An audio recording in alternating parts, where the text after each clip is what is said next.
اللہ تو سب سے بڑا ہے اور میں وہ ہوں جو سب سے چھوٹا ہوں۔ میں کسی بڑے کی بڑائی کو نہیں مانتا، میں تجھے بڑا مانتا ہوں، اس لیے کہتا ہوں اللہ اکبر کہ اللہ تو سب سے بڑا ہے۔ اپنے تکبر کو بھی دیکھ، میں نے کچل دیا ہے، میں نے اپنے آپ کو بھی کچھ نہیں سمجھا، میں کسی دوسرے کو بھی تیرے مقابلے میں نہیں لاتا۔ میں اس بات کا اقرار کرتا ہوں اللہ اکبر، اللہ تو سب سے بڑا ہے۔ تو بھائیو، شاید ہمیں اس بات کا احساس نہیں ہے کہ اللہ سبحانہ و تعالیٰ کی ذات کس قدر بڑی ہے۔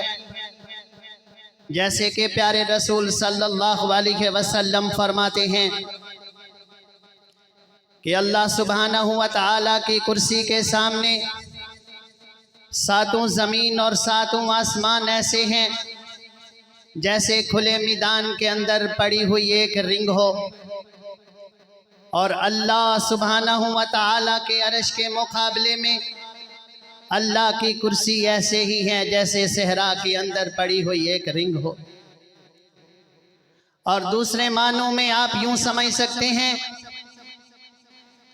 کہ جس چیز نے ساتوں زمین اور ساتوں آسمانوں کو اپنے گھیرے کے اندر لیا ہوا ہے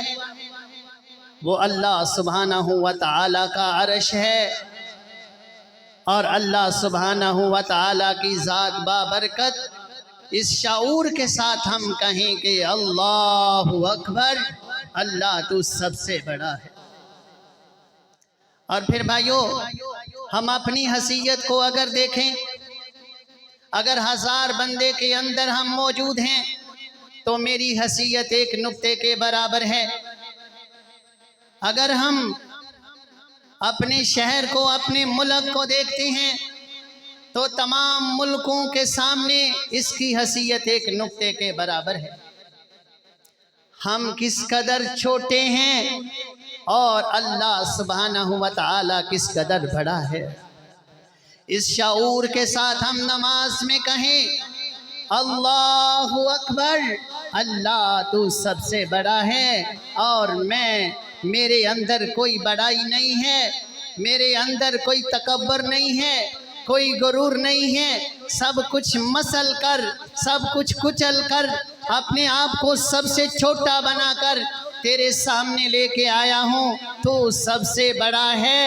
اور تیری ہی طاقت ہے، تیرے علاوہ، تیرے مقابلے میں یا تیرے سامنے سب تیرے بے بس اور مجبور لاچار ہیں، صرف تیری ہی بادشاہت ہے اور تو ہی سب سے بڑا ہے۔ اس شعور کے ساتھ ہم نماز میں کہیں اللہ اکبر، اللہ تو سب سے بڑا ہے۔ پھر ہم نماز میں کہتے ہیں سبحانک اللہم و بحمدک و تبارک اسمک و تعالی جدک، پاک ہے اللہ تیری ذات اور بہت بلند و بالا ہے تیری ذات کہ تیری بادشاہت کے ساتھ تیرے ساتھ کوئی بلند شان والا نہیں ہے۔ اس کے ساتھ ہی پیارے رسول صلی اللہ علیہ وسلم نے مزید کچھ اور دعائیں بھی سکھائی۔ ایک دعا آپ صلی اللہ علیہ وسلم نے دیکھا، ایک صحابی نماز کی ابتدا میں پڑھ رہے ہیں اللہ اکبر کبیرہ سبحان اللہ کثیرہ، اللہ اکبر کبیرہ والحمد للہ کثیرہ سبحان اللہ بکرۃ و اصیلا۔ آپ صلی اللہ علیہ وسلم پوچھتے ہیں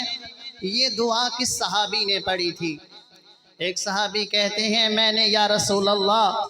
آپ فرماتے ہیں تو نے یہ دعا پڑھی ہے نماز میں نے دیکھا ہے کہ آسمان کے تیری دعا پڑھنے کی وجہ سے آسمان کے سارے دروازے کھول دیے گئے ہیں۔ یعنی جب ہم نماز میں آتے ہیں اور وہ جو دعا مسنون ہم پڑھتے ہیں، آپ صلی اللہ علیہ وسلم جب نماز پڑھ رہے تھے آپ کے ہونٹ حرکت کر رہے تھے۔ صحابہ پوچھتے ہیں یا رسول اللہ آپ سورہ فاتحہ کے پہلے بھی کچھ پڑھتے ہیں؟ آپ نے فرمایا ہاں، میں اللہم باعد بینی و بین خطایا اس دعا کو پڑھتا ہوں۔ بھائیو، اللہ سبحانہ و تعالیٰ کے سامنے جب ہم نماز میں آ کر اعوذ باللہ من الشیطان الرجیم پڑھتے ہیں، کیا ہم جانتے ہیں کہ اعوذ باللہ من الشیطان الرجیم پڑھنے کا ہمیں کیا کیا فائدہ ہوتا ہے؟ یعنی قرات سے پہلے ہم اعوذ باللہ من الشیطان الرجیم پڑھتے ہیں، اس لیے پڑھتے ہیں کہ آپ صلی اللہ علیہ وسلم فرماتے ہیں جب بندہ اللہ کے دربار کے اندر پہنچتا ہے، بادشاہ کے دربار کے اندر پہنچتا ہے تو آ کر کھڑا ہوتا ہے، شیطان اس کے دل کے اندر وسوسے ڈالتا ہے، شیطان اس کو کہتا ہے فلاں چیز یاد کر، فلاں چیز یاد کر، فلاں چیز یاد کر، اور وہ بندہ دوسری دنیا داری کی چیزوں کو یاد کرتا ہے، یہاں تک کہ اس کو یہ بھی یاد نہیں رہتا کہ اس نے کتنی رکعتیں پڑھی ہیں۔ اور پھر آپ صلی اللہ علیہ وسلم فرماتے ہیں تعوذ کے پڑھنے کے لیے، اعوذ باللہ پڑھنے کے لیے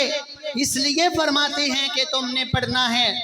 کیونکہ جو شیطان ہے وہ بندے کے دل کو حاضر رہنے ہی نہیں دیتا۔ اگر بندے کا دل اللہ کے دربار کے اندر وہ پہنچا ہے، اگر اس کا دل حاضر نہیں ہے،